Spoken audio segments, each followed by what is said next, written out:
శుభోదయం. ఈనాటి విశేషం కుమార షష్ఠి.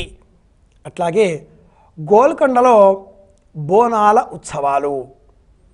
విధౌ క్లప్తదండాన్ స్వలీలాధృతాండాన్ నిరస్తే భషుండాన్ ద్విషత్కాలదండాన్ హతేందారిషండాన్ జగత్రానశౌండాన్ సదాదే ప్రచండాన్ శ్రియే బాహుదండాన్ అంటూ కుమారస్వామిని ఈరోజు స్తోత్రం చేయాలి. ప్రపంచమంతా ఎలాంటిది అంటే ఈశ్వరుడు భూమి, ప్రకృతి, ఈ భూమి మీద ఉండేటటువంటి పార్వతీ స్వరూపం ప్రకృతి, ఈ భూమిలో ఉండేటటువంటి ఆకర్షణ శక్తి అది కేంద్రం. ఈ భూమి ఏ ఆకర్షణ కేంద్రంతో వియన్మండలంలో విహరిస్తున్నదో అది కుమారస్వామి. కుమారస్వామి ఆకర్షణ శక్తి, గణపతి కేంద్రం, ప్రకృతి పార్వతి, భూమి ఈశ్వరుడు. ఆకర్షణ శక్తిని ఈరోజు మనం స్తోత్రం చేయాలి. కుమార షష్ఠి అని ఈనాటి విశేషం. కుమారస్వామి వారి ప్రీతికరంగా ప్రత్యేకంగా మనం పాలు బెల్లం వీటిని నైవేద్యంగా సమర్పించాలి. సంతానం లేనటువంటి వారు, సంతానం కావాలి అనే కోరికతో ఉండేటటువంటి వారు ఈరోజు ఉపవాసం చేసి రేపు బ్రహ్మచారికి భోజనాదిగాదులు పెట్టి ఆ పిమ్మట భోజనం చేయాలి. ఈరోజు వాళ్ళు ఉపవాసంగా ఉండాలి. సమీపంలో ఉండేటటువంటి సుబ్రహ్మణ్య దేవాలయానికి వెళ్ళి స్వామివారికి ప్రీతికరంగా పాలతో అభిషేకం చేయించాలి అంటుంది సంప్రదాయం. ద్విషత్కాలదండాన్, ఆయన శక్తిధరుడు, ఆకర్షణ శక్తి కదా, అమ్మవారు శక్తి కదా. ఈరోజు గోల్కొండలో బోనాలు, అమ్మవారు శక్తి స్వరూపం. ఆయన శక్తిని పట్టుకుని ఉన్నాడు, అలా ముందు వెళుతున్నాడు. ఆయన కారణం చేత మనమంతా కూడా ఈ భూమిపైన అంటుకొని ఉన్నాం. ఆకర్షణ శక్తి కారణంగా మనలో కూడా ఒక ఆకర్షణ ఉంటుంది. ఒక వ్యక్తిని మరొక వ్యక్తి చూస్తే తెలియకుండానే ఆకర్షింపబడతాడు. ఏమిటో ఈయన చూసినట్టుగా ఉంటుంది. ఇంతకుముందు ఎప్పుడు చూసామా ఏమిటో మనవాళ్ళలాగే అనిపించాడు. ఎందుకో ఈయన చూస్తే మళ్ళీ చూడాలి అనిపిస్తుంది. తెలియని ఒక ప్రేమ, వాత్సల్య భావన, అనురాగ భావనలు ఇవన్నీ కనిపిస్తాయి. కారణం తెలియదు. ఇది ఆకర్షణ, సన్నికర్ష. మరికొంతమంది చూస్తే ఎందుకో తెలియదు కానీ వికర్షణ, కోపం, ఆగ్రహం రెండే ఉన్నాయి లోకంలో. ఆకర్షణ, వికర్షణ అంతే.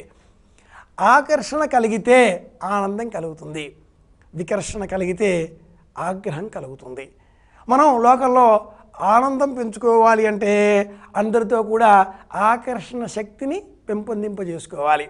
నరం వర్షీయాంసం నయన జలినం నర్మసుచడం తవాపాంగాపాంగో పతితమనుదావంతి శతశః గళద్వేణీ బంధ్వా కుచకలస విస్రస్తసితయ హఠాత్ కుటిత్యాంత్య విదళితతికూలా యువతయ అంటున్నాడే ఆదిశంకరాచార్యుల వారు సౌందర్య లహరిలో.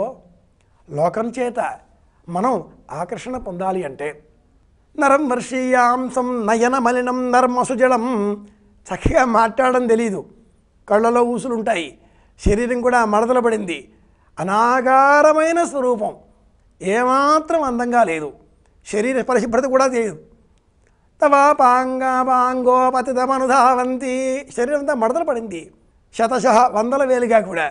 గళద్వేణి అయినా కూడా అమ్మ నీ అనుగ్రహం ఉంటే స్త్రీలు వెంట పడతారు, పురుషులు వెంట పడతారు, లోకమంతా వెంట పడుతుంది.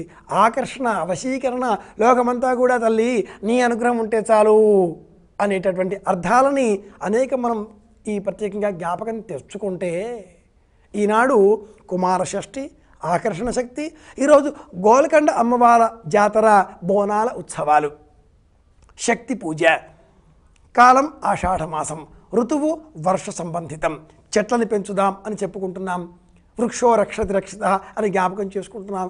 భూమి విశ్లతలు కాకుండా గట్టిగా ఉండాలి, చెట్లు కావాలి. చెట్ల ఆ వేర్లు భూమిని పట్టి ఉంచుతాయి. ఈ ప్రాంతంలో నీటి ఉపలబ్ధి బాగా ఉంది. సమీపంలో ఎక్కడో జమ్మి చెట్టు ఉంటుంది, ఇక్కడెక్కడో నీటి చలమ ఉన్నట్లుగా తోస్తుందే, సమీపంలో ఎక్కడో మోదుగ చెట్టు ఉంటుంది. ఇలా చెట్లు ఉండే విషయాలను చూచి నీరు ఏ ప్రమాణం లభిస్తుందో చెప్పే శాస్త్రం జలార్గళ శాస్త్రం.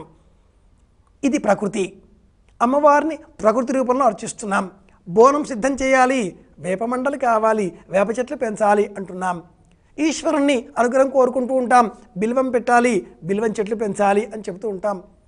కుమారస్వామి అనుగ్రహం కావాలి, పాల చేత అభిషేకం చేయాలి, గరికతో పూజించాలి, గడ్డి కావాలి, పుష్పాలు కావాలి, చెట్లు కావాలి.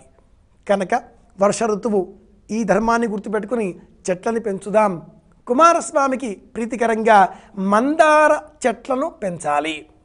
5 పూల చెట్లు, 1 మామిడి చెట్టు, 1 జమ్మి చెట్టు, 1 రాగి చెట్టు, 1 మర్రి చెట్టు, వీటిని పెంచి పోషిస్తే మనకు ఏ పాపము అంటదు. కలియుగంలో ఏ పాపం లేకుండా నిష్కంటకంగా జీవితాన్ని పరిపూర్ణం చేయాలి, కలిదోషం రాకుండా ఉండాలి. 5 పూల చెట్లు, 1 మామిడి చెట్టు, 1 జమ్మి చెట్టు, 1 రాగి చెట్టు, 1 మర్రి చెట్టు, 1 వేప చెట్టు, అవి 5, ఇవి 5. కనుక చెట్లని పెంచుదాం. ఈనాటి విశేషం కుమార షష్ఠి, గోల్కొండ బోనాల ఉత్సవాలు. బోనాల ఉత్సవాన్ని పురస్కరించుకొని వేప చెట్టు నాటే ప్రయత్నం చేద్దాం. అలాగే కుమార షష్ఠి మందార వృక్షం నాటుదాం. సంతానం కావాలి, ఉపవాసం ఉందాం, బ్రహ్మచారికి భోజనం పెడదాం, మందారం చెట్టు కూడా పెంచుదాం.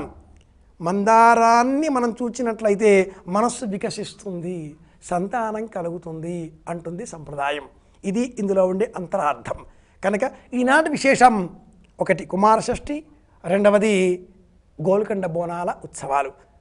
మందార వృక్షం, వేప చెట్టు, ఇంకేమైనా వృక్షాలు నాటుదాం, ఆనందంగా ఉందాం, అందరి ఆరోగ్యాన్ని కోరుకుందాం, అందరి ఆనందాన్ని కోరుకుంటూ శుభమస్తు.